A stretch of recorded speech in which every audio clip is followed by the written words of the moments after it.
घोषणा करता हूं। सबसे पहले आप सबों को एक बार पुनः शुभ दोपहर। हम लोग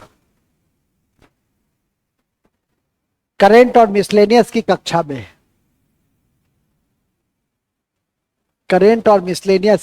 में है और सेकेंड मोस्ट इंपॉर्टेंट कक्षा में। हालांकि यह तीसरी कक्षा है संभवतः। पहली कक्षा में हमने यह बताया कि करेंट और मिसलेनियस कैसे पढ़ा जाए। फिर मेरे द्वारा इस बात की जानकारी दी गई कि जनवरी माह से हमने बताना शुरू किया है मोर और लेस, और जनवरी माह के लगभग 75 to 100 फैक्ट्स को, हालांकि उसमें विविधा भी है, उसको देखने की कोशिश की। विविधा होता है कि जैसे आज समाचार पत्र में मैंने पढ़ा कि एक देश है नीदरलैंड,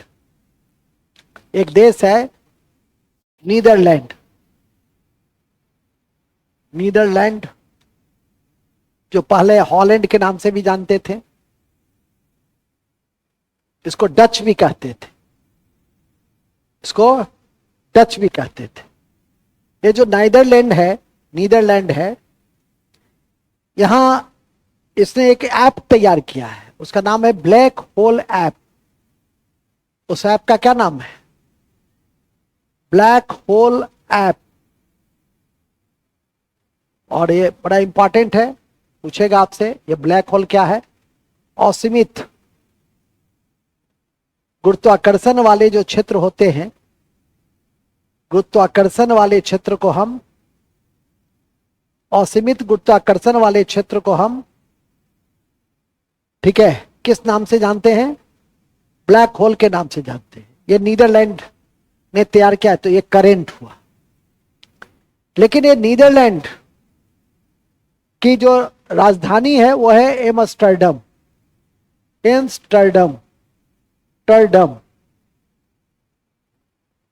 तो ये विधा हो गया। ये नीदरलैंड का एक शहर है हेग, और हेग में अंतर्राष्ट्रीय न्यायालय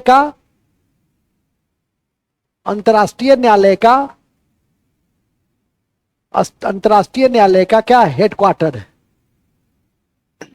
अंतर्राष्ट्रीय न्यायालय बड़ा इंपॉर्टेंट है कि अंतर्राष्ट्रीय न्यायालय का हेडक्वार्टर कहां है, तो हेग में है।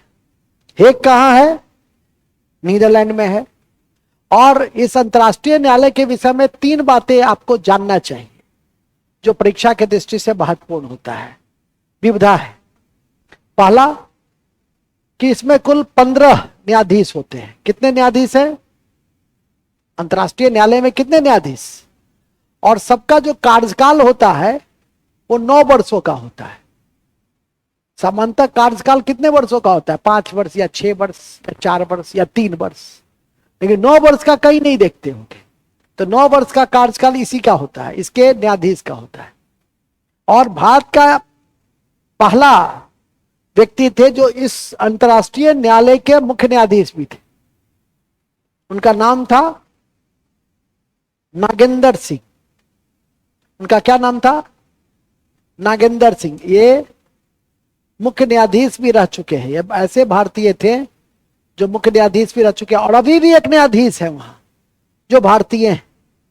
बहुत बड़ी बात है, 15 में से एक न्यायाधीश है अभी भी, और जिनका नाम है दलवीर सिंह। जिनका क्या नाम है? दलवीर सिंह।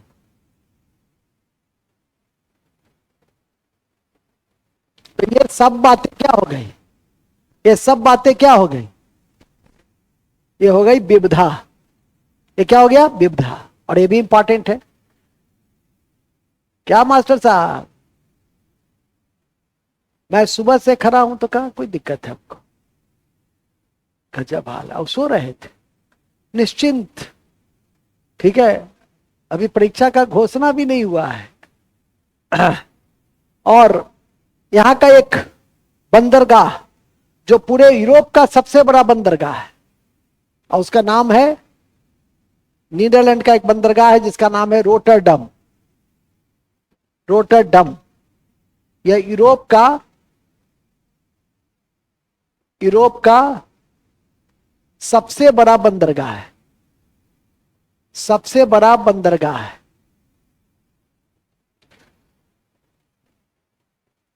बात समझ में आ गई? अब लिखना शुरू करो।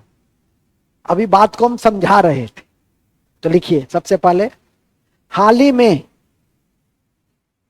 हाल ही में, हाल ही में, हाल ही में नीदरलैंड ने, नीदरलैंड ने, नीदरलैंड ने, नीदरलैंड ने ब्लैक होल ऐप तैयार किया है। ब्लैक होल ऐप तैयार किया है। ब्लैक होल ऐप तैयार किया है, किया है। उल्लेख नोट, या ये लिखे, उल्लेखनीय है कि ब्लैक होल, उल्लेखनीय है कि ब्लैक होल, ब्लैक होल असीमित गुरुत्वाकर्षण वाले क्षेत्र होते हैं। असीमित गुरुत्वाकर्षण वाले क्षेत्र होते हैं, असीमित गुरुत्वाकर्षण वाले क्षेत्र होते हैं। असीमित गुरुत्वाकर्षण वाले क्षेत्र होते हैं, असीमित गुरुत्वाकर्षण वाले क्षेत्र होते हैं। ये नोट नंबर 1 हुआ। दूसरा लिखिए, दूसरा लिखिएगा, नीदरलैंड या हॉलैंड या Dutch, Netherland Holland, Netherland Holland या डच, या डच की राजधानी, की राजधानी कहां है? एम्स्टर्डम है। की राजधानी कहां है? एम्स्टर्डम है। एम्स्टर्डम है। एम्स्टर्डम है, ठीक है, एम्स्टर्डम है। इसके प्रमुख शहरों में हेग, इसके प्रमुख शहरों में हेग है। इसके प्रमुख शहरों में हेग है, जहां, जहां, जहां, जहां अंतर्राष्ट्रीय न्यायालय का मुख्यालय है, जहां अंतर्राष्ट्रीय न्यायालय का मुख्यालय है, अंतर्राष्ट्रीय न्यायालय का मुख्यालय है, जहां अंतर्राष्ट्रीय न्यायालय का क्या है? मुख्यालय है। इस न्यायालय में, इस न्यायालय में, किस न्यायालय में? अंतर्राष्ट्रीय न्यायालय में 15 न्यायाधीश होते हैं, 15 न्यायाधीश होते हैं, 15 न्यायाधीश होते हैं, और जिनकी कार्यकाल, और जिनकी कार्यकाल, और जिनकी कार्यकाल 9 वर्षों की होती है, जिनके कार्यकाल 9 वर्षों की होती है, जिनकी कार्यकाल कितने वर्षों की होती है? 9 वर्षों की होती है, ठीक है, 9 वर्षों की होती है। भारत के नागेंद्र सिंह पहले मुख्य न्यायाधीश रहे हैं। भारत के नागेंद्र सिंह पहले मुख्य न्यायाधीश रहे, मुख्य न्यायाधीश रहे, और वर्तमान में, और वर्तमान में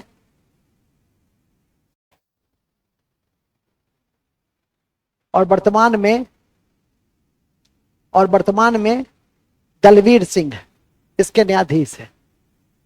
और वर्तमान में दलवीर सिंह इसके न्यायाधीश है।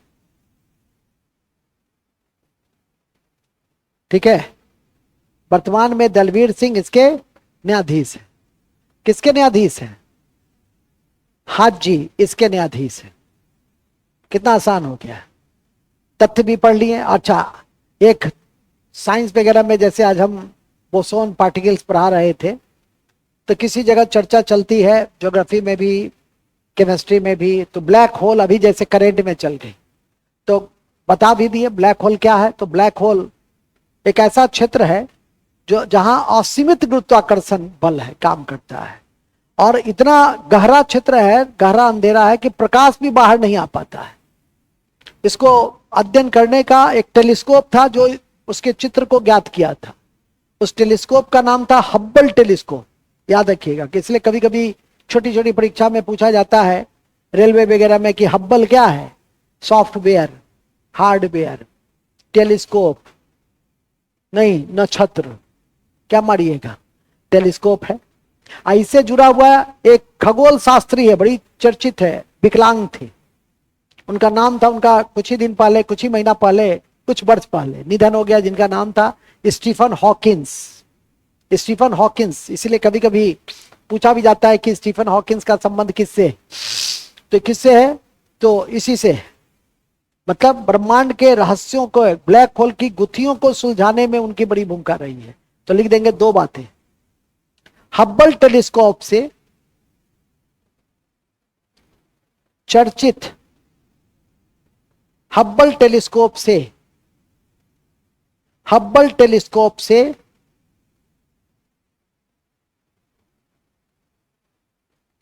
हब्बल टेलीस्कोप से ब्लैक होल का चित्र लिया गया।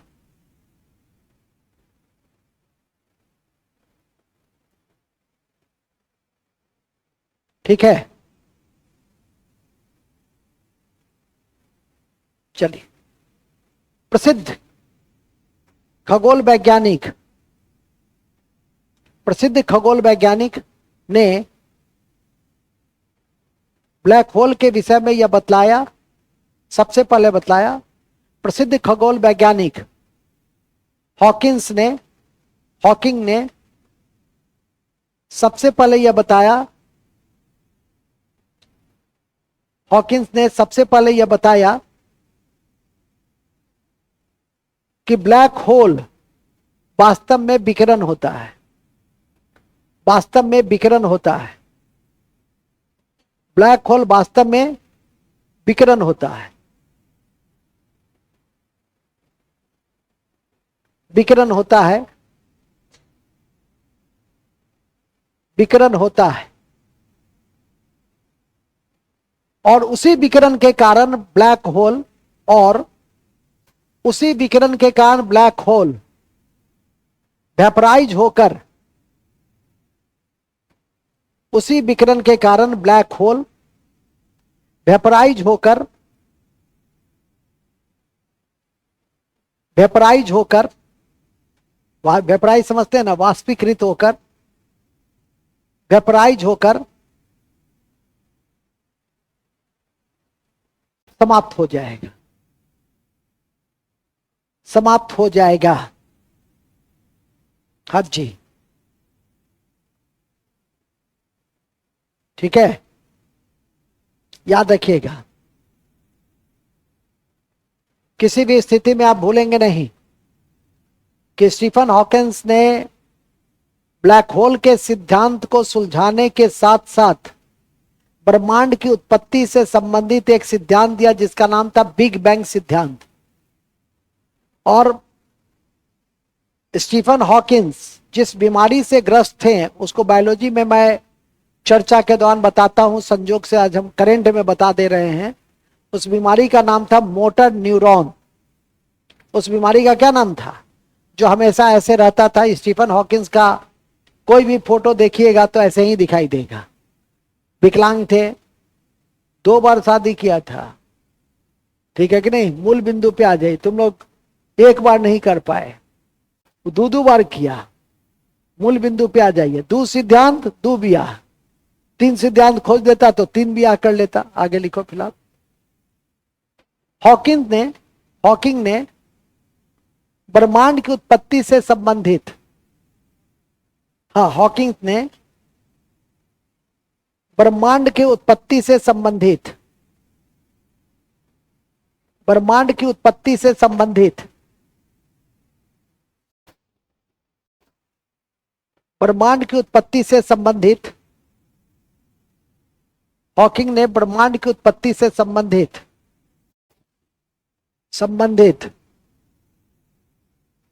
ब्रह्मांड की उत्पत्ति से संबंधित बिग बैंग का सिद्धांत भी दिया। बिग बैंग का सिद्धांत भी दिया। बिग बैंग का सिद्धांत भी दिया। इसका संबंध किससे है? यह ब्रह्मांड की उत्पत्ति से।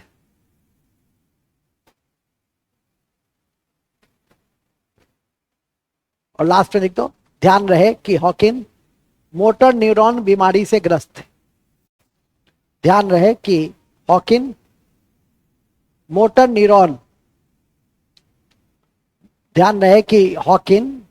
न्यूरॉन बीमारी से ग्रस्त थे।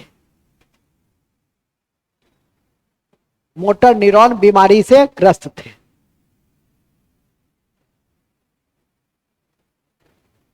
ठीक है।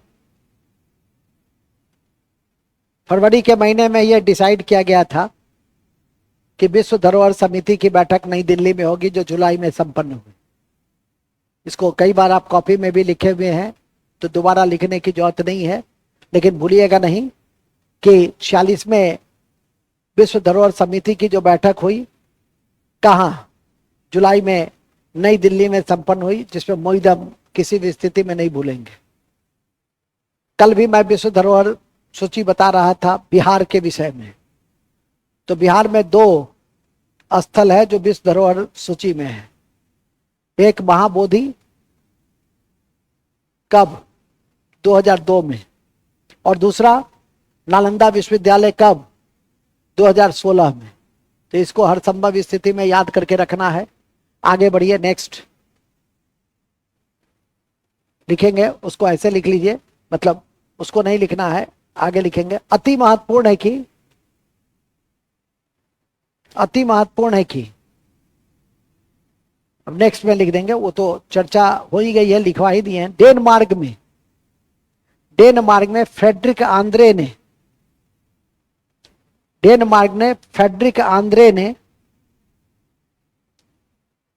आंद्रे ने राजा का पद ग्रहण किया।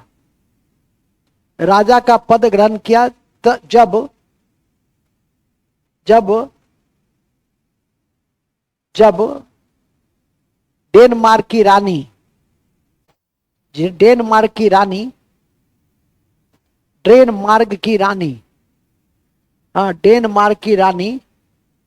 मार्गेट ने पद त्याग कर दिया। 52 साल शासन की थी। डेनमार्क की रानी मार्गेट ने पद त्याग कर दिया।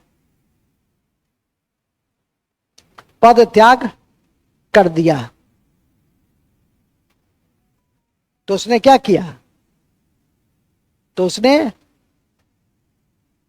किया? त्याग कर दिया। तो नेक्स्ट जो युवराज थे वो सत्ता संभाल दिए। तो पूछेगा आपसे कि हाल ही में फ्रेडरिक आंद्रे हेनरिक ने 52 साल के स्वेच्छा पूर्वक रानी के पद त्याग करने के बाद किस देश में सत्ता ग्रहण किया? डेनमार्क। याद रखिएगा, कौन? डेनमार्क। कहां? डेनमार्क। आगे लिखिए, तीसरा, पहली बार एलन मस्क की कंपनी, हाँ बीच में मत बोलो उदय बाबू, पहली बार एलन मस्क की कंपनी का क्या नाम है? Space x. पहली बार एलन मस्क की कंपनी का नाम है स्पेस एक्स। स्पेस एक्स ने फाल्कन 9 रॉकेट से फाल्कन 9 रॉकेट्स, इसने फाल्कन 9 रॉकेट से जी सेट 20 संचार उपग्रह का प्रक्षेपण किया। जी सेट 20 संचार उपग्रह का प्रक्षेपण किया, संचार उपग्रह का प्रक्षेपण किया याद रखिएगा, ठीक है। पूछेगा आपसे परीक्षा में कि निम्नलिखित में से जी सेट संचार उपग्रह का परीक्षण किस रॉकेट से किया गया, या इसका उल्टा भी पूछ सकता है। तो कुछ भी होगा, ये 3 तथ्य याद रखिएगा। एलन मस्क, यह भी पूछ सकता है स्पेस एक्स किसका है, उसका रेडार रॉकेट कौन सा है, और कौन सा संचार उपग्रह हम परीक्षण किए। तो जी सेट 20 याद रखिए, किसी भी स्थिति में नहीं भूलेंगे। नेक्स्ट याद रखें, नेक्स्ट चौथा है, सूर्य के अध्ययन के लिए इसरो के द्वारा सैटेलाइट आदित्य L1 को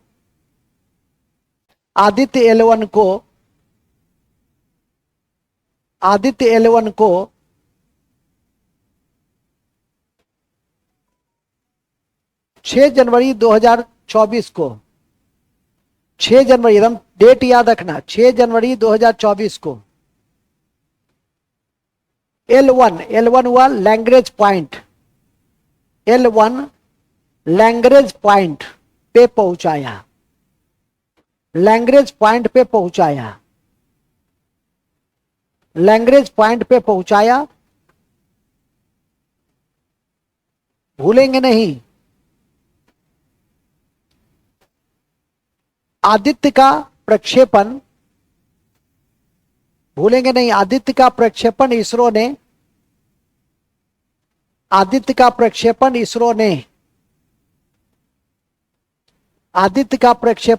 ने 2 सितंबर 2023 को, एक एक डेट याद रखना है, 2 सितंबर 2023 को सतीश धवन अंतरिक्ष केंद्र, सतीश धवन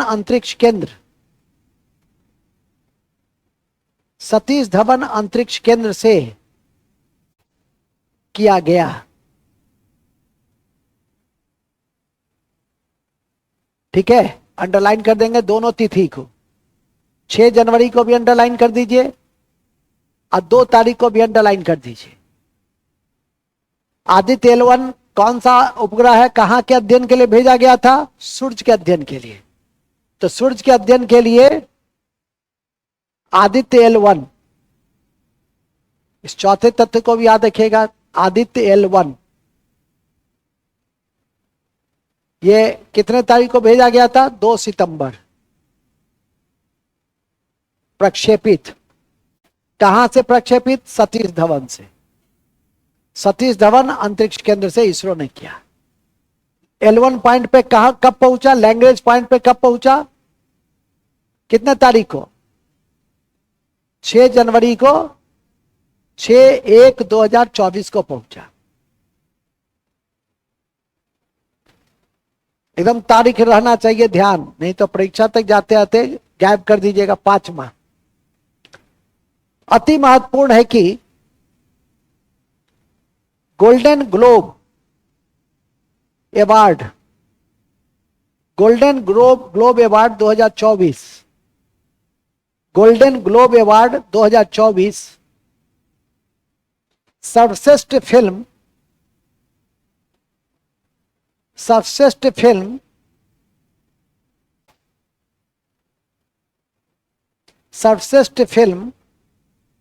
ओपेनहाइमर को दिया गया। ओपेनहाइमर को दिया गया। ओपेनहाइमर को दिया गया। ठीक है, किसको दिया गया? ओपेनहाइमर को दिया गया। हर संभव स्थिति में इसको याद करके रखिएगा, टिक लगा दीजिए।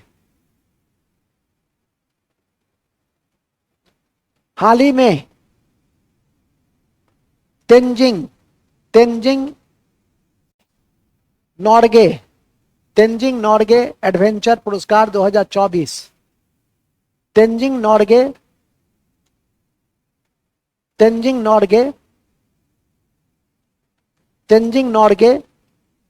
पुरस्कार 2024, ये एडवेंचर के क्षेत्र में दिया जाता है ये अवार्ड 2024।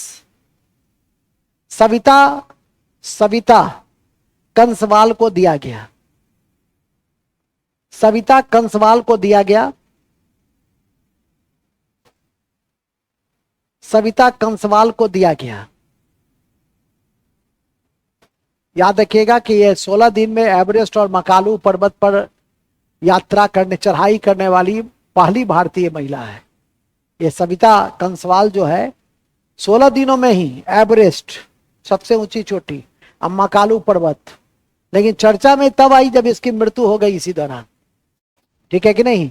तो लिख देंगे इन्होंने 16 दिन के भीतर ही, इन्होंने माने किन्होंने, सविता ने 16 दिन के भीतर ही एवरेस्ट और मकालू पर्वत पे चढ़ाई करने वाली पहली भारतीय महिला बनी।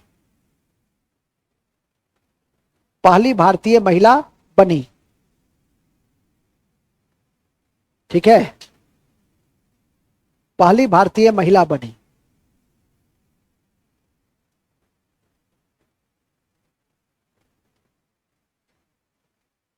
इसको हर संभव स्थिति में याद करके रखिएगा, परीक्षा के दृष्टि से काफी महत्वपूर्ण है।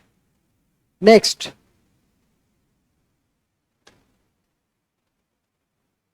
आप लोगों ने सुनने की यदि कोशिश की होगी तो उग्रम को याद रखिएगा। यह अत्याधुनिक राइफल है जिसको डीआरडीओ ने तैयार किया है, और डीआरडीओ की स्थापना कभी नहीं भूलिएगा। मैं बराबर लिखाता हूं 1958, कल भी परीक्षा में, बिहार की परीक्षा में पूछा था। ठीक है, और हमेशा जब भी डीआरडीओ की चर्चा होती है मैं उसके स्थापित ईयर को जरूर लिखाता हूं, ज्यादा लिखाता भी नहीं मैं। ठीक है कि नहीं? 40 साल 35 साल से तो हम क्वेश्चन ही देख रहे हैं साहब। 1990 ईस्वी से हम क्वेश्चन देख रहे हैं। 1983 में जब सबसे पहले यूपीएससी पीटी लिया था, वो भी क्वेश्चन आज भी मेरे पास है, जो कई पब्लिकेशंस के पास भी नहीं है। ठीक है कि नहीं? उस समय का क्या ट्रेंड होता था वो सब, और अधिकांश तो बोर्ड आपके 1990 के बाद ऑब्जेक्टिव किया। नहीं, सबसे पहले यूपीएससी ने ही ऑब्जेक्टिव किया था 1983 में। ठीक है कि नहीं? उस समय से मैं देखता हूं तो एक एक कमीशन के एक एक संदर्भ पर कड़ी नजर आती है कि कैसे क्या किस रूप में वो पूछ सकता है। ठीक है कि नहीं? तो ध्यान रखिएगा, उग्रम क्या है? अत्याधुनिक, लिख देंगे अत्याधुनिक राइफल है। आधा किलोमीटर तक मार करता है। राइफल आधा किलोमीटर तक मार नहीं करता है सामान्यतः। ठीक है, दोनाली राइफल यहां से वहां तक। अत्याधुनिक राइफल है जिसे डीआरडीओ ने बनाया। और डीआरडीओ की स्थापना कब हुई? डीआरडीओ की स्थापना कब हुई? 1958 में।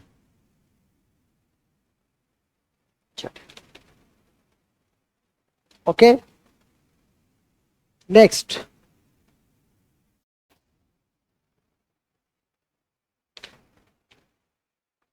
में याद रखिएगा, कल भी प्रधानमंत्री जी जलगांव में थे।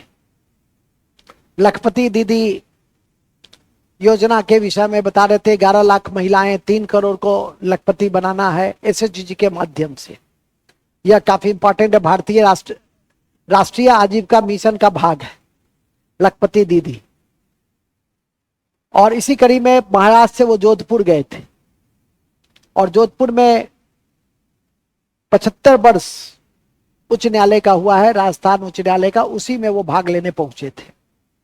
वहां भी उन्होंने एक लॉ की जानकारी दी, महिलाओं के प्रति चिंता जाहिर की, जो बढ़ते हुए अपराध है, हिंसा है उसके प्रति, कि कोई भी राज्य सरकार इसको गंभीरता से ले और कठोरतम कार्रवाई करे। हालांकि ये सब कार्रवाई दंड से खत्म नहीं हो सकता है। महिलाओं के प्रति जो अपराध और हिंसा है, इसके लिए पुरुष का अस्वस्थ मानसिकता है। जब तक वो स्वस्थ मानसिकता, सही शिक्षा, गुणवत्तापूर्ण शिक्षा, नैतिक मूल्य से जुड़े हुए शिक्षा से नहीं हो सकता है, जब तक नहीं होगा तब तक इस तरह के अपराध रुक नहीं सकते हैं, चाहे आप फांसी बना दीजिए कि कुछ भी बना दीजिए। लेकिन यदि सही बच्चों को शिक्षा दी जाए, नैतिक बान बनाया जाए, तो फिर कहीं कोई कठिनाई नहीं होती है। मूल में आ जाइए। मूल क्या है? मूल यह है, अब ऐसा नहीं कि एक अनुद्धाचार्य है, कथावाचक है, आज कृष्णाष्टमी है, ये लोग कथा बोलते हैं, तो वो कहते हैं कि महिला को अत्यधिक सुंदर नहीं होना चाहिए। हमको तो समझ में नहीं आता है कि संत है कि क्या है। महिला को वो कहता है कि महिला को सुंदर नहीं होना चाहिए। बाद में जब उसको लपेटने लगा सब, तब कहा कि हम थोड़े कहे थे, तो चाणक्य ने कहा था। अचानक क्या कहे थे? अति सर्वस्व वर्जते हैं। तो अति किसी चीज की क्या होती है, और उसको वहां से जोड़ दिए। उसको कहां से जोड़ दिए? कहां से जोड़ दिए? उदय बाबू। उदय बाबू को भी अधिक, इसलिए ज्यादा सुंदर नहीं हुआ, ये भी खतरनाक रहता। ठीक है कि नहीं? मूल बिंदु पे आ जाइए। फिलहाल मूल बिंदु यह है कि जैसा कि मैंने अभी आपको बताया कि याद रखने के लिए समान नागरिक संहिता है। हम तो अभी यूनिवर्सल कोड और बहुत सारी बातें बताए, पहले वो लिख लो। हाल ही में राजस्थान उच्च न्यायालय की 75वीं वर्षगांठ मनाई गई, पहले ये लिख लो। 75वीं वर्षगांठ, डायमंड जुबली मनाया गया। हाल ही में राजस्थान उच्च न्यायालय का 75वीं वर्षगांठ मनाया गया, पहले ये लिख लो तुम। ठीक है, 75वीं वर्षगांठ मनाया गया।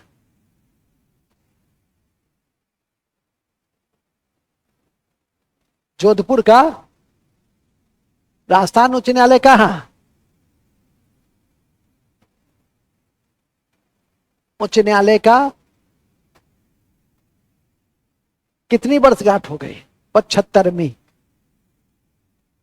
वर्षगांठ मनाया गया, डायमंड जुबली बनाया गया। वहां पर भाषण दे रहे थे, बड़ी अच्छी बात, न्याय प्रणाली की बात कर रहे थे कि 1 जुलाई से हमने दंड, पहले होता था इंडियन पैनल कोड, अब होता है इंडियन जस्टिस कोड। अब दंड नहीं है, न्याय है। ठीक है, और 1 जुलाई से पुराने आईपीसी, सीआरपीसी सबको समाप्त करके और भारतीय न्याय संहिता के रूप में नए जो कानून लॉन्च किए गए हैं उसको याद रखना है। सब बातें बता रहे थे।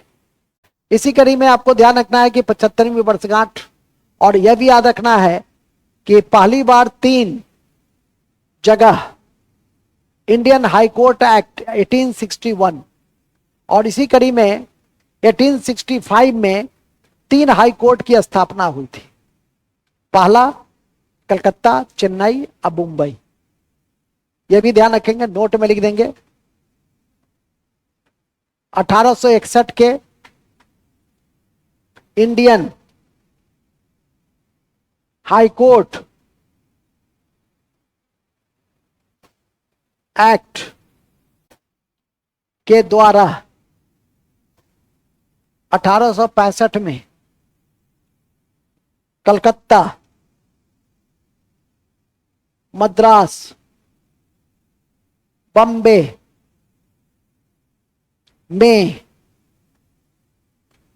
में हाई कोर्ट की स्थापना की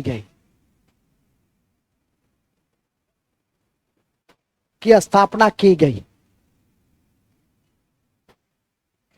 नोट नंबर 2, पटना उच्च न्यायालय की स्थापना 1916 में की गई,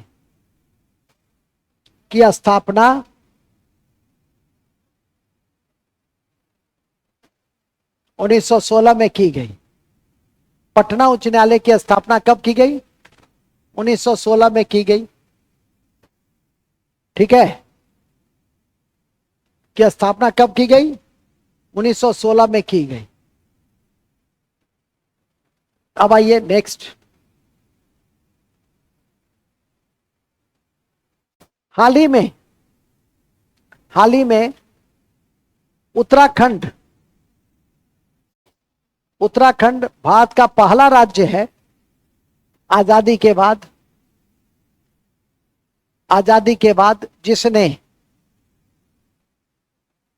जिसने आजादी के बाद पहला राज्य है जिसने रंजना देसाई की अध्यक्षता के आलोक में रंजना देसाई के अध्यक्षता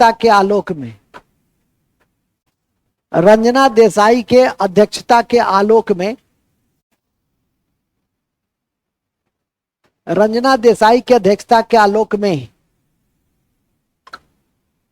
यूसीसी यूनिफॉर्म सिविल कोड पर कानून बनाया।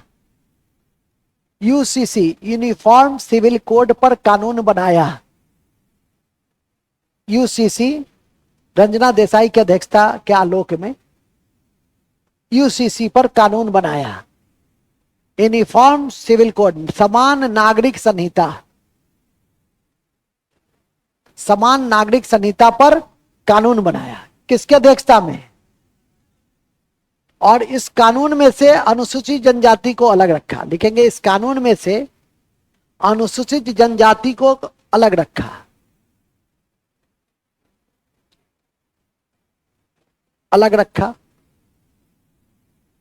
अनुसूचित जनजाति को अलग रखा। ठीक है। हाँ, और याद रखिएगा कि सबसे पहले जिस राज्य में लागू हुआ था वहां पे उस राज्य का विधानमंडल ने लागू नहीं किया था, क्योंकि अधिग्रहण किए थे पुर्तगाली से, तो उसी के समझौता के आलोक में वहां हम लागू किए। जैसे गोवा पहला राज्य है जहां पूर्व से ही लागू है। वहां लिख देंगे नोट में, गोवा पहला राज्य है जहां पूर्व से ही यूसीसी लागू है। गोवा पहला राज्य है जहां पूर्व से ही यूसीसी लागू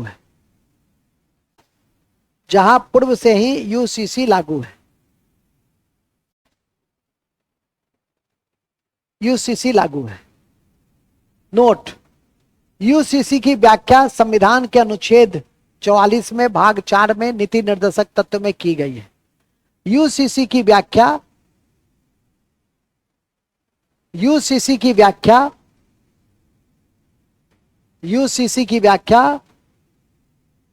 आर्टिकल 44 भाग 4 डीपीएसपी में की गई है। और उत्तराखंड पहला राज्य है जो कानून बनाया, जिसका विधानसभा ने यूसीसी कानून बनाया। और पूर्व से ही कहां लागू है? गोवा में पूर्व से ही लागू, समझौता के आलोक में ही लागू हो गया था। याद रखिएगा, यूसीसी में इतनी बात। किस आर्टिकल में चर्चा है? और समान नागरिक संहिता क्या होता है? एक ऐसी संहिता कि दीवानी संहिता को एकरूपता प्रदान करना है। तो यूसीसी का संबंध किससे है? दीवानी संहिता के, फौजदारी कानून तो एक, दीवानी कानून के एक रूपता से है। दीवानी कानून में क्या आता है? विवाह, तलाक, उत्तराधिकार, संपत्ति विवाद, ये सब किस में आता है? सब दीवानी कानून में आता है। फौजदारी में हत्या, लूट, बलात्कार, डकैती, ये सब फौजदारी कानून में आता है। तो फौजदारी कानून तो सभी धर्म जाति के लिए एक है, लेकिन दीवानी कानून अभी तक एक नहीं। तो ये उसी को एक रूपता प्रदान करेगा। और जिसका नया नाम क्या दिया गया है? हाँ, अब इसका नया नाम हो गया है यूनिवर्सल, यूनिफॉर्म नहीं, यूनिवर्सल, ठीक है कि नहीं, जिसको आप सेकुलर कह रहे हैं, सेकुलर सिविल कोड, उसको अब हम लोग कह रहे हैं सेकुलर एससीसी, मतलब सेकुलर सिविल कोड। हमारे मोदी साहब इसका नया नाम कर दिए, संविधान का नाम है यूसीसी, ठीक है, यूनिफॉर्म सिविल कोड, नया नाम हो गया सेकुलर सिविल कोड। चलिए, बहुत सारी बातें जानने के लिए होती है। इसके बाद आ जाइए, अति महत्वपूर्ण है कि महाराष्ट्र के जलगांव में लखपति दीदी सम्मेलन का आयोजन किया गया। महाराष्ट्र के जलगांव में लखपति दीदी का सम्मेलन किया गया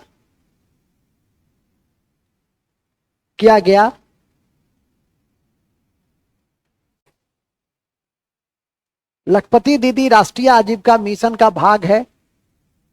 लखपति दीदी राष्ट्रीय आजीविका मिशन का भाग है। लखपति दीदी सम्मेलन कहां हुआ? जलगांव में। जलगांव कहां है? महाराष्ट्र में। और लखपति दीदी का संबंध किससे है? आजीविका मिशन से है। आजीविका मिशन से है। कौन आजीविका मिशन? राष्ट्रीय आजीविका मिशन। और थ्रू एसएचजी, एसएचजी का मतलब self help group, self help group, ठीक है, सेल्फ हेल्प ग्रुप, इसको याद रखिएगा, सेल्फ हेल्प ग्रुप। चलिए नेक्स्ट। और इसका लक्ष्य कितना रखा गया है लखपति दीदी का? 3 करोड़ लखपति दीदी बनाना है। 3 करोड़ लखपति दीदी बनाना है। 1 लाख रुपया 3 करोड़ महिला तक पहुंचा देना है। चलिए, लखपति दीदी के बाद एक और इंपॉर्टेंट फैक्ट लिखेंगे। हाल ही में एनसीईआरटी और शिक्षा मंत्रालय ने, हाल ही में एनसीईआरटी और शिक्षा मंत्रालय ने सपनों की उड़ान नामक ई पत्रिका का संपादन किया। सपनों की उड़ान नामक, सपनों की उड़ान नामक ई पत्रिका का संपादन किसने किया? एनसीईआरटी और एजुकेशन मिनिस्ट्री ने।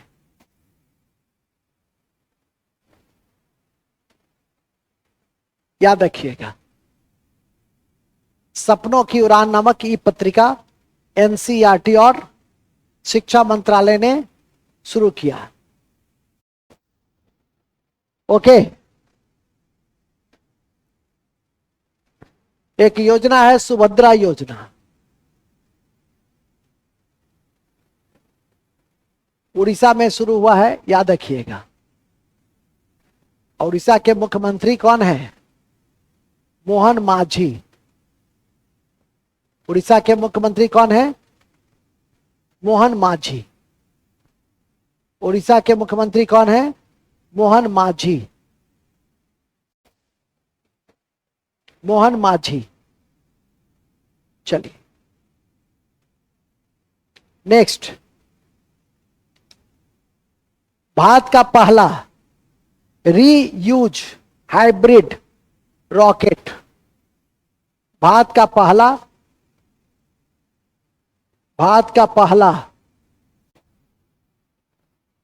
रीयूज हाइब्रिड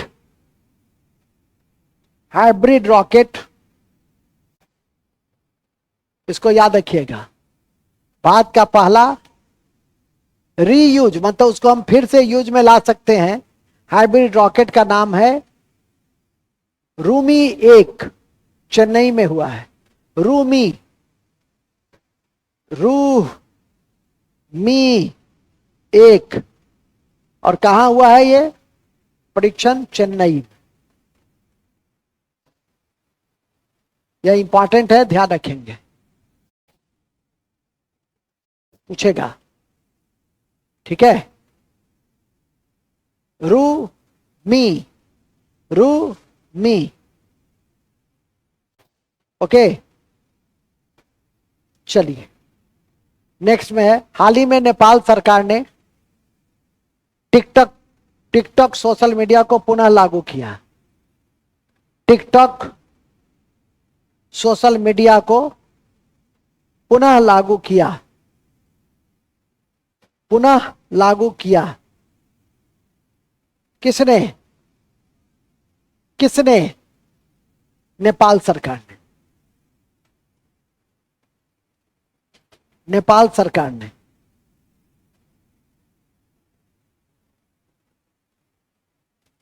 हाल ही में प्रधानमंत्री ने 13 फरवरी 2024 को, हाल ही में प्रधानमंत्री ने, हाल ही में प्रधानमंत्री ने 13 फरवरी 2024 को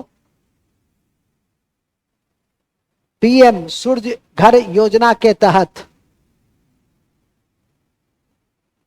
पीएम सूर्य घर योजना के तहत 300 यूनिट तक, 300 यूनिट तक 1 करोड़ घरों में बिजली मुफ्त दी जाएगी। पीएम सूर्य घर योजना, इसको एकदम याद रखिएगा। ये सौर ऊर्जा पे देगा। कब से शुरू हुआ?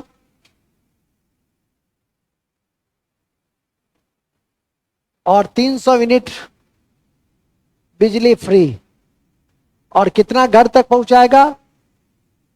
1 करोड़ घर तक, और 75,000 करोड़ का निवेश है।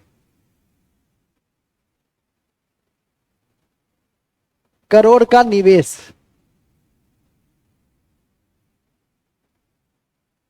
75,000 करोड़ का निवेश है। ठीक है, 75,000 करोड़ का निवेश है, जो ध्यान में करके रखना है। ओके, चलिए पीएम सूर्य घर योजना टिक लगा दीजिए। अभी एक किताब बड़ी चर्चित है, सपनों की रोशनी। सपनों की रोशनी, सपनों की रोशनी, किसने लिखा है?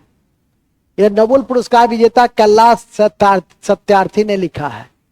नोबेल शांति पुरस्कार विजेता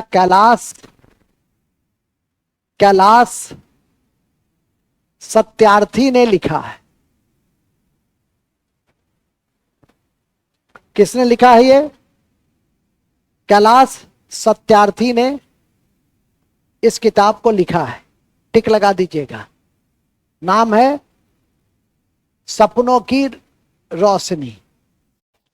2014 में इनको नोबेल पुरस्कार मिला था, लिख देंगे कैलाश को 2014 में नोट में। कैलाश सत्यार्थी को 2014 में नोबेल शांति पुरस्कार मिला था।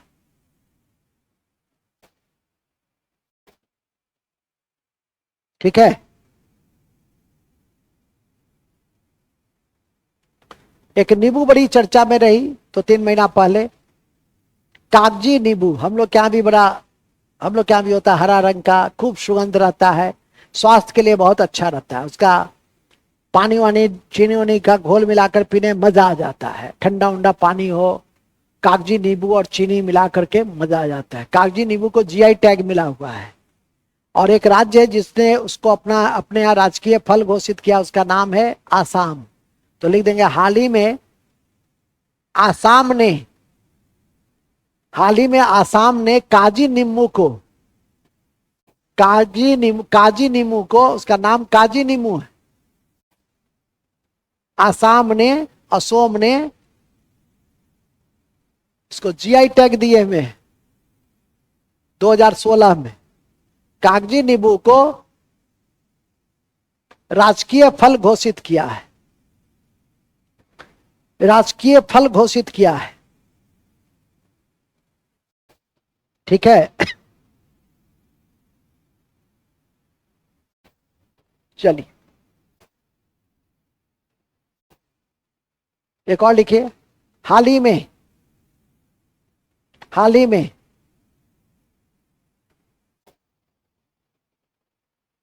हाल ही में उच्चतम न्यायालय ने, उच्चतम न्यायालय ने, उच्चतम न्यायालय ने, उच्चतम न्यायालय ने क्या, उच्चतम न्यायालय ने क्या, इलेक्ट्रॉल बॉन्ड को, इलेक्ट्रॉल बॉन्ड को, इलेक्ट्रॉल बॉन्ड को 15 फरवरी,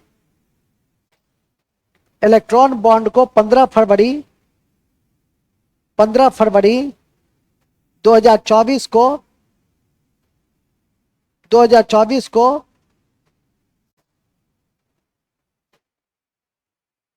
2024 को 2024 को असंवैधानिक करार दिया।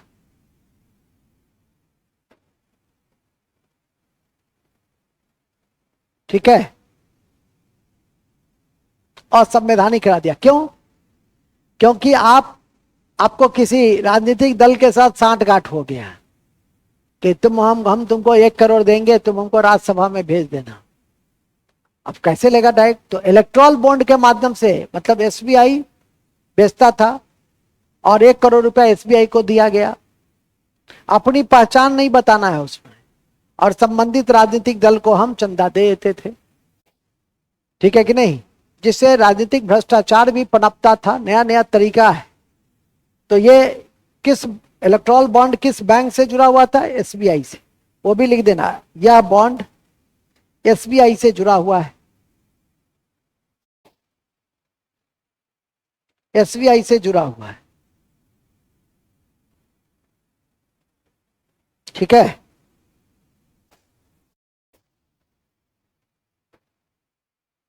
याद रखिएगा। कागजी नींबू असम, कागजी नींबू असम, कागजी नींबू में असम में विश्व धरोहर सूची पर आए थे। कौन, क्या नाम था? मोइदम। काजीरंगा मानस अभ्यारण्य याद रखिए, रंगीली बिहू याद रखिए। ये सब आसाम से जुड़े हुए महत्वपूर्ण तथ्य हैं जिसको किसी भी स्थिति में भूलना नहीं। बोडो आंदोलन, बोडो जनजाति भी आसाम में, यह भी याद करके रखना है। कितनी बात लिखिएगा, कुछ बातें सुनिए कि बोडो आंदोलन या बोडो जनजाति का संबंध आसाम से है। काजीरंगा एक सिंगी गैंडा के लिए प्रसिद्ध है जो आसाम में है। मानस हाथी के लिए प्रसिद्ध है। ठीक है कि नहीं? पिछले दिन माजुली विश्व का सबसे बड़ा नदी द्वीप जो भारत का शोक है, ब्रह्मपुत्र, और ब्रह्मपुत्र अपने तटीय अपर्दन और मार्ग बदलने के लिए कुख्यात, धान और चाय के लिए विख्यात। इन सब कारणों से हम ब्रह्मपुत्र को याद रखते हैं। ठीक है कि नहीं? अभी जस्ट ब्रह्मपुत्र के विषय में मैं बता रहा था कि सांगपो तिब्बत, दिहांग अरुणाचल, नहीं, ये सब नामों से हम इसको जानते हैं। फिलहाल तो अपने मूल में आ जाइए। आगे लिखिए नेक्स्ट, भूलेंगे नहीं। इसरो ने पीएसएलवी C7 के द्वारा, पीएसएलवी C7 के द्वारा, PSLV polar satellite launch vehicle C7 के द्वारा कार्टोसेट 2 सैटेलाइट लॉन्च किया था। कार्टोसेट 2 सैटेलाइट लॉन्च किया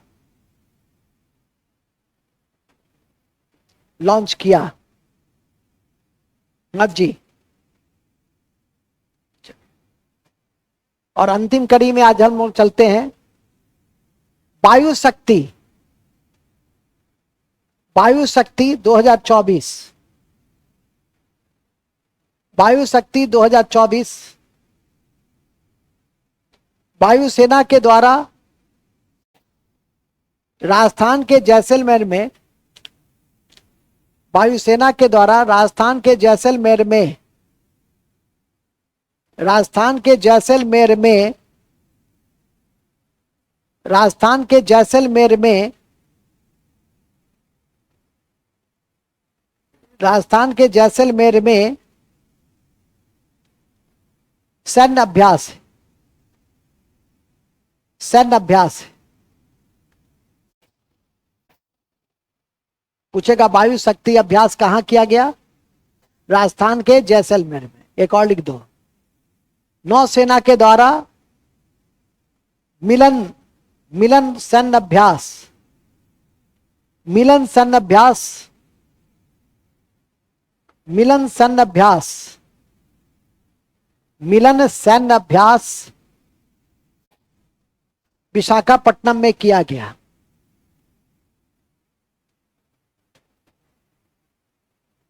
ठीक है।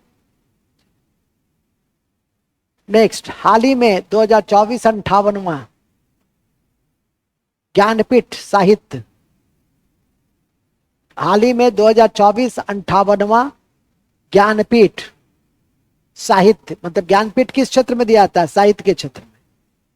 साहित्य पुरस्कार रामभद्राचार्य और गुलजार को दिया गया। रामभद्राचार्य और गुलजार को दिया गया। वहां पे जहां पे वो लिख लिए गुलजार को, रामभद्राचार्य और गुलजार को दिया गया। जहां पे आप लिखे थे अंतर्राष्ट्रीय न्यायालय, वहां पे एक तथ्य लिख देना। तो जहां अंतर्राष्ट्रीय न्यायालय लिखे थे, इसका अभी वर्तमान में अध्यक्ष है नवाब सलाम, लेबनान का, अभी इसी महीना में बना है। लिख देना, अंतर्राष्ट्रीय न्यायालय के वर्तमान अध्यक्ष। अंतर्राष्ट्रीय न्यायालय मैंने अपना कॉपी में कहा लिखा है ये भी नहीं मिल रहा है। अंतर्राष्ट्रीय न्यायालय के वर्तमान अध्यक्ष लेबनान के नवाब सलाम है, नवाब सलाम है, याद रखिएगा। नवाब सलाम, सीधे लिखो ना, सलाम है। ठीक है, सलाम है। लास्ट, कुवैत ने हाल ही में हिंदी रेडियो प्रसारण सेवा की शुरुआत की है। कुवैत ने हाल ही में हिंदी रेडियो प्रसारण सेवा की शुरुआत की है। पूछेगा कि किस मध्य पूर्वी एशियाई देश में हिंदी रेडियो प्रसारण सेवा की शुरुआत हुई, तो क्या मारिएगा? Kuwait, Kuwait.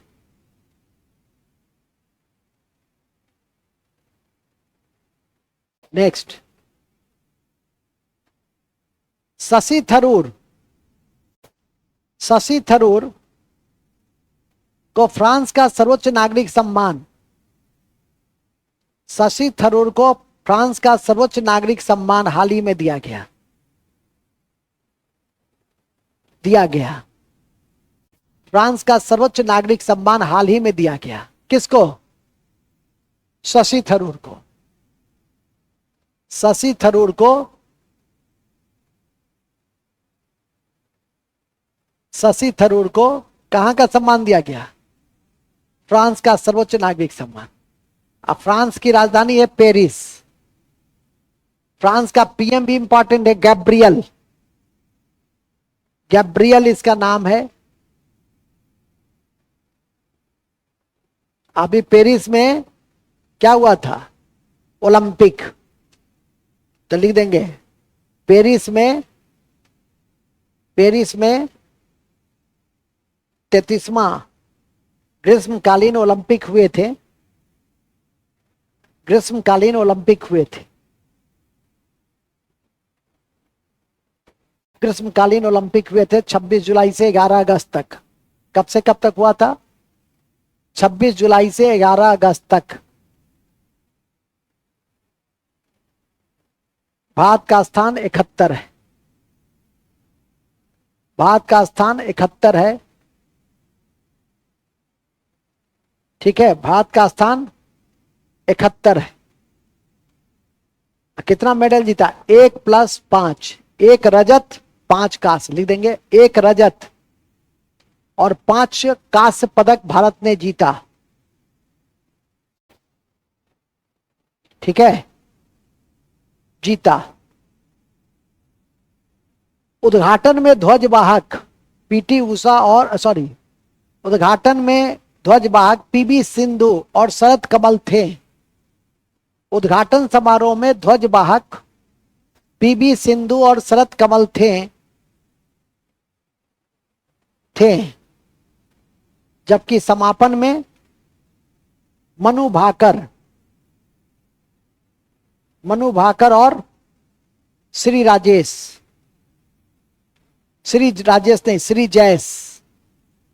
हॉकी का गोलकीपर था। मनु भाकर और श्री जयस गोलकीपर है, बड़ा चर्चित गोलकीपर है। उसी के कारण कहा जाता है कि कांस्य पदक मिला। यह ध्वजवाहक था समापन में। और मसाल वाहक थे अभिनव बिंद्रा, ये भी लिख दीजिए। और मसाल वाहक थे अभिनव बिंद्रा। कितनी चीज पढ़ लिया? और मसाल वाहक थे 33वां ओलंपिक।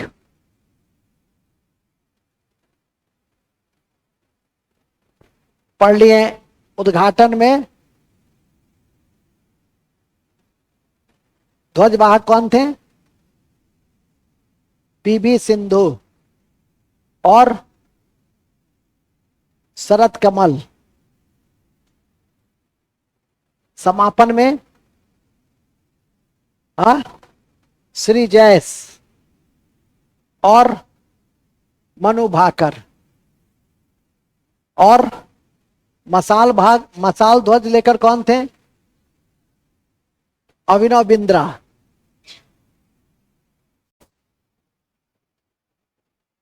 और ठीक है, कितना गोल्ड जीता? कुछ नहीं, 1 रजत 5 कांस्य। और कौन सा स्थान था? 71वां। पहला स्थान किसका था? यूएसए। और दूसरा चाइना, तीसरा जापान। और फ्रांस के जो राष्ट्राध्यक्ष थे वो 75वां गणतंत्र पे हमारे मुख्य अतिथि भी थे।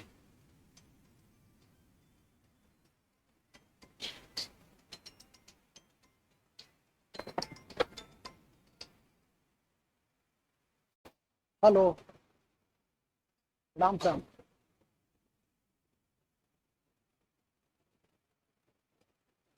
हाँ हाँ हाँ। ओ, अखन कतऽ छी? बाके में छी? फुल्ली डूबर में? अमरपुर में छी? ओ अच्छा, पटना से जे गेल रही। अच्छा, और सब ठीक छी? अच्छा, हम अहाँ से करै छी 1-2 घंटा के बाद। एक दिन ठीक है? ठीक ठीक ठीक। कहाँ थे हम लोग? बड़े अच्छे जगह पे थे। मुख्य अतिथि भी थे। ठीक है। और यूपीआई, हाल में भारत का यूपीआई को ग्रहण करने वाला कौन सा देश है? फ्रांस ही है। यूपीआई मॉडल को अडॉप्ट किया। कितना चीज पढ़ लिए तुम। और पेरिस सीन नदी के किनारे है, ये भी जीके है। कितना चीज पढ़ लिए। ठीक है कि नहीं? ये लेटेस्ट है, एकदम करेंट। इतनी बात जरूर याद करके रखिए। ठीक है। जब भी पेरिस की चर्चा होगी तो पेरिस की चर्चा अभी हम कहां किए थे? किस संदर्भ में किया था मैंने? अच्छा, शशि थरूर के संदर्भ में, कि शशि थरूर को किस देश का सर्वोच्च नागरिक सम्मान दिया गया? फ्रांस। और वहां से इतनी बातें निकल गई, जिसमें करंट भी है। सब तो करंट ही था, एक विपदा को छोड़ दीजिए तो, सीन नदी। नहीं तो सब तो उसमें करंट ही है। ठीक है, उसको याद करके रखिए परीक्षा के दृष्टि से। नेक्स्ट, जीडी बिरला पुरस्कार पाने वाली पहली महिला अदिति सेन है। जीडी बिरला, जीडी बिरला एकदम याद रखना इसको। जीडी बिरला, जीडी बिरला पुरस्कार पाने वाली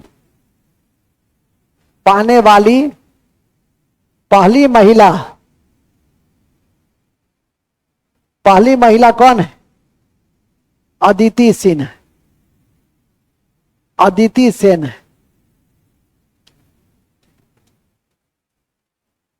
पूछ सकता है ये, अदिति सेन है, टिक लगा दीजिए। ठीक है, नेक्स्ट, हाल ही में गुवाहाटी में खेलो इंडिया यूनिवर्सिटी गेम्स 2024 संपन्न हुआ। हाल ही में गुवाहाटी में, हाल ही में गुवाहाटी में खेलो इंडिया यूनिवर्सिटी गेम संपन्न हुआ। खेलो इंडिया यूनिवर्सिटी गेम संपन्न हुआ। पहले स्थान पे चंडीगढ़, पहले स्थान पे कौन सा कंट्री? चंडीगढ़ आया, पहले स्थान पर चंडीगढ़ आया। चंडीगढ़ यूनिवर्सिटी पहले स्थान पर है। और यह खेलो इंडिया यूनिवर्सिटी गेम कहां हुआ? गुवाहाटी में। ठीक है, ध्यान रखिएगा। हाल ही में पाकिस्तान के नए प्रधानमंत्री शहबाज शरीफ बनाए गए। हाल ही में पाकिस्तान के नए प्रधानमंत्री शहबाज शरीफ बनाए गए। शहबाज शरीफ बनाए गए। कौन शरीफ बनाए गए? आज जी, शहबाज शरीफ बनाए गए। तो शहबाज शरीफ कहां के प्रधानमंत्री बनाए गए? शहबाज शरीफ कहां के प्रधानमंत्री बनाए गए? पीएम पाक के। और कर्णप्रयाग में कौन सी दो नदी मिलती है? पिंडारी और अलकनंदा। फिर भुला गए तुम लोग, याद रखिएगा। अंतरिक्ष सेक्टर में एफडीआई कितना प्रतिशत कर दिया गया है? 100% कर दिया गया। एफडीआई का मतलब प्रत्यक्ष विदेशी निवेश। तो लिखेंगे हाल ही में, यह अति महत्वपूर्ण है कि अंतरिक्ष क्षेत्र में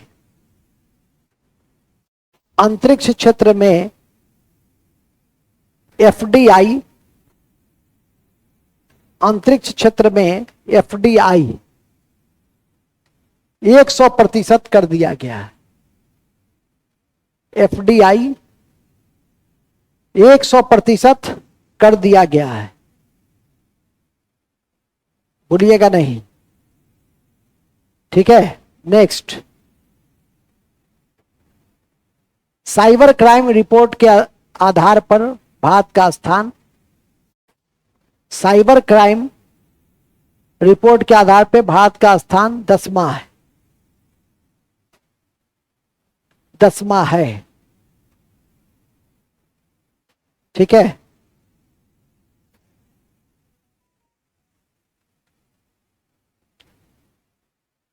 अमेरिका विश्व का पहला देश है, अमेरिका विश्व का पहला देश है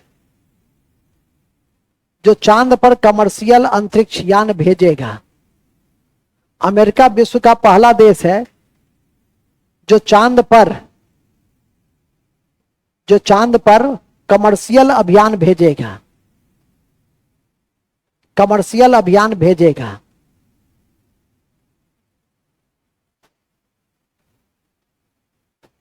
ठीक है, भेजेगा। चर्चित सितवे बंदरगाह किस देश में है? म्यांमार में है। चर्चित सितवे बंदरगाह म्यांमार में है। और दोस्ती सैन्य अभ्यास भारत श्रीलंका मालदीव के बीच होता है। सितवे बंदरगाह कहां है? सितवे बंदरगाह है म्यांमार। और दोस्ती सैन्य अभ्यास कौन से 3 देश करता है? इंडिया, श्रीलंका और मालदीव।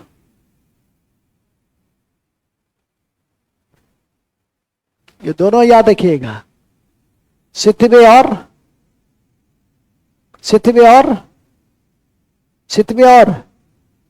हाँ जी, नेक्स्ट और लास्ट। दादा साहब फाल्के पुरस्कार। दादा साहब फाल्के अंतर्राष्ट्रीय फिल्म महोत्सव, देखो अंतर्राष्ट्रीय फिल्म महोत्सव के 70 संस्करण में 70वां संस्करण में, फिल्म फेयर के 70वां संस्करण में बेस्ट एक्टर का अवार्ड शाहरुख खान को दिया गया। बेस्ट एक्टर का अवार्ड शाहरुख खान को दिया गया। शाहरुख खान को दिया गया। शाहरुख खान को दिया गया। आप लोगों ने जे सिंधा कल्याणा का नाम सुना है? जे कल्याणा पहले जो क्रिकेट मैच वगैरह में क्यूरेटर होता था, पिच क्यूरेटर कहते थे, पुरुष होता था। लेकिन ये यह भारत की पहली महिला पिच क्यूरेटर है। कौन? जे कल्याणा। तो लिखेंगे हाल ही में चर्चित जे कल्याणा, हाल ही में चर्चित जे कल्याणा। जे कल्याणा कौन है? भारत की पहली महिला पिच क्यूरेटर है। पिच क्यूरेटर है। कौन है? पिच क्यूरेटर है। भारत की पहली महिला पिच क्यूरेटर कौन है? पिच क्या होता है? देखो, क्रिकेट नहीं खेला है जिंदगी में कभी, तुम तो फुटबॉल खेलता है। अब मेरे साथ तो तुम चरुआ नुका खेलता है। अब पूछता है पिच क्या होता है, देखते हो इसको? रोज क्रिकेट खेलता है। नहीं पूछना है, मास्टर साहब को तंग करना है तो कुछ पूछ लेना है, ठीक है कि नहीं? ये लोग पूछती तो एक तो बात भी कि बेचारी लोग कभी क्रिकेट खेली होगी कि नहीं खेली होगी, बल्ला उल्ला देखी कि नहीं देखी होगी। लेकिन ये जो पूछा है हमसे, ये तो चौरानवे का खेलता है हमसे। आगे लिखिए। अंतर्राष्ट्रीय गीता महोत्सव। अंतर्राष्ट्रीय गीता महोत्सव श्रीलंका में संपन्न हुआ। श्रीलंका में संपन्न हुआ। अंतर्राष्ट्रीय गीता महोत्सव श्रीलंका में संपन्न हुआ।